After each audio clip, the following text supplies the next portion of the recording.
Hi everyone!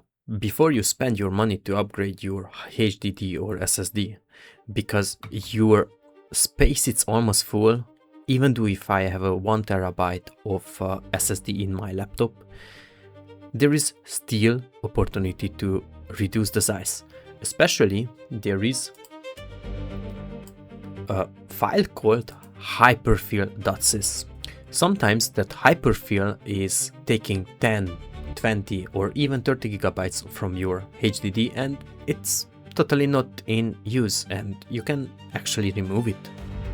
But before you delete, here comes the question, what is that file is actually? The file is what you have right now in the memory and your laptop or PC is put in hibernate. If you want to put your laptop in hibernate mode, then unfortunately you have to keep that file. But otherwise, I will show you the command how to remove and delete and get your space back on your disk.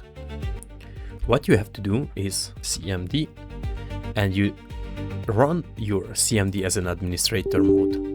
It will ask you if you give the permission, yes, and you have to ensure that you run the command prompt or the CMD or the terminal or PowerShell, depends what are you using or what are you used to use, but I would recommend to use the command prompt, and you will need to run the power cfg.exe/hibernate off.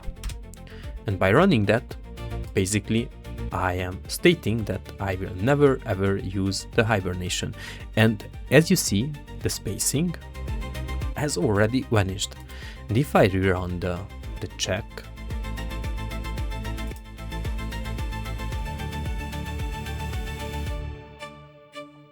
the hiberfil.sys file, it got vanished.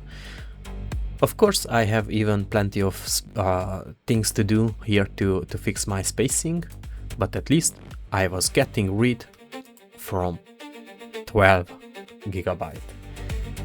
So if you think this video was helpful for you, don't forget to hit the like button and leave your comments below. Thank you very much. I wish you a great day.